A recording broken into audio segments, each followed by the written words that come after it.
here as per usual. Welcome back to the rig building project. Today, for the first time, we're going to talk a bit about pedal boards. So we're starting the pedal board kind of section. So we've left most of the rack stuff behind. We'll be revisiting that in later videos when we're doing some MIDI programming and talking a bit about the individual units, and I'm showing you those units, etc. But for now, we're going to leave the rack behind a little bit and we're going to start discussing the pedal board, okay? As an aside here, I'm going to input into the video at this point. This rig has changed massively. So generally, what I advise people do is design the rig pretty much how they want it, and then I'll kind of build it and we'll tweak as we go from there. But my rig, it was really an experiment from the beginning. So I designed it, and then as I'm going sort of through and actually building the rig, I'm changing a lot of stuff. As you'll see, I think you'll be quite surprised when you see how the pedal board's coming along so far. It's some of the choices and some of the things that are actually missing off that board as well. Alright guys, so let's go to the floor. You take a quick look at the pedal board. Today I'm talking about kind of layout and just kind of teasing some of the pieces I'm going to be putting in the rig. Alright guys, so here we have it. Sorry about the poor camera angle and the handheldness. Okay, so along the front, the MIDI controller, that's going to be kind of the centerpiece of the pedal board. That's going to do the bulk of the controlling of the rig, okay? See another video where I discuss that piece in particular. Most likely the top right there, haven't built it yet, but that's going to be the patch bay. That's an old patch bay. That's actually what I'm going to use to interface with the rack. But that's going to be a patch bay for me audio cables in and out, connecting the board, and also MIDI out as well. Talk a bit more about that when we come to design and the actual patch bay. But we're going to come in from a patch bay, and the first thing we're going to hit is the TU3 tuner. Why? Because ideally, you want your tuner at the front of the chain for me, or as close to the front as possible. Maybe after a fuzz pedal if you're that way inclined, because it's seeing the best signal it can from the guitar, and also the TU3 is buffered, and the buffer in it is very decent. So I'll talk about it in the interface video, but I was going to build my own buffer into the interface, but actually with the TU3, it's totally fine. Then after the TU3, we've got the Barber Tone Press Compressor. This is one of the units that might not make it onto the board. I've been experimenting with some rack compression. There is analog compression built into the Digitech valve effects. And for what I use compression for, mainly just for a clean channel, the valve effects, I might get away with it, and I have the ability to MIDI control it as well. So it means one less button press, one less tap dance on the floor. So the tone press may get replaced. I'm not sure what with yet.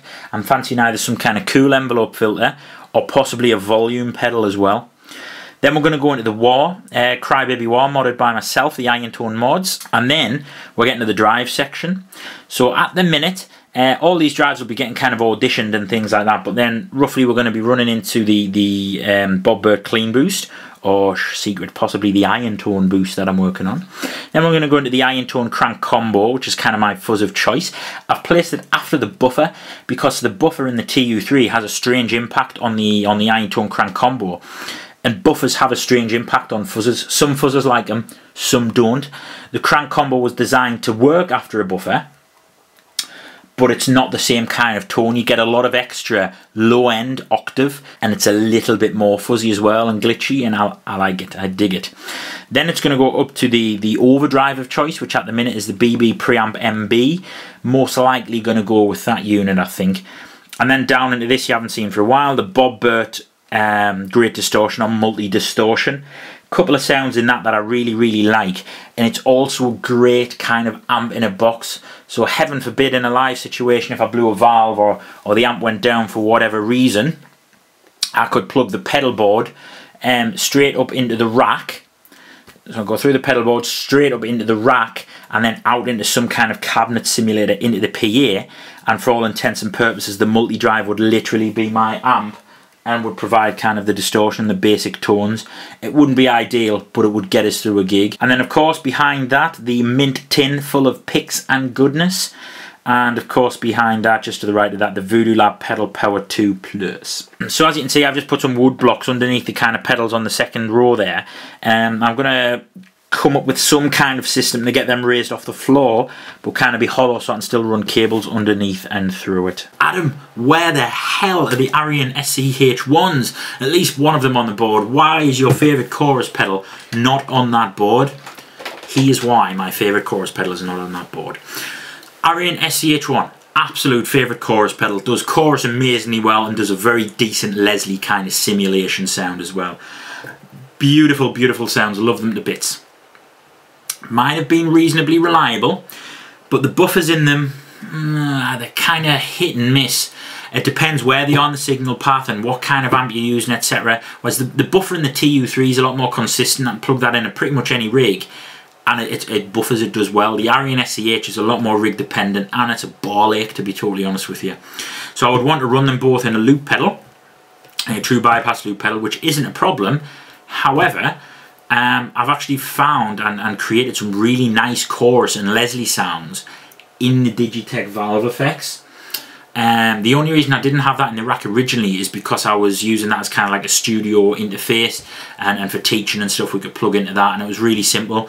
But I love the chorus sounds in that so much that I've had to include it in the live rig.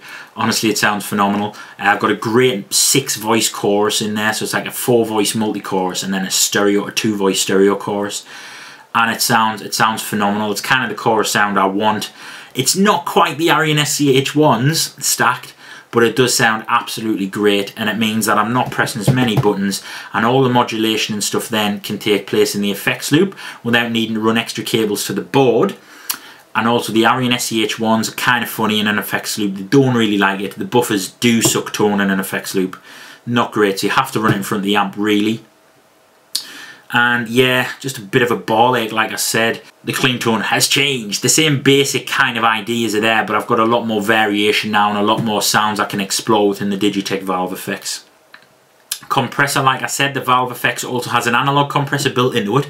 Not sure what circuit it's based on. It's kind of extreme, so even on mild settings it's kind of extreme, but also that could be to do with the fact it's in the effects loop. Undecided, I still need to shoot out between the tone press and the valve effects. I would like to get the compressor up in the rack so I don't have to worry about pressing it on the board. Another tap dance, you know what I mean, but we'll see. Ultimately it's got to be tone for me first.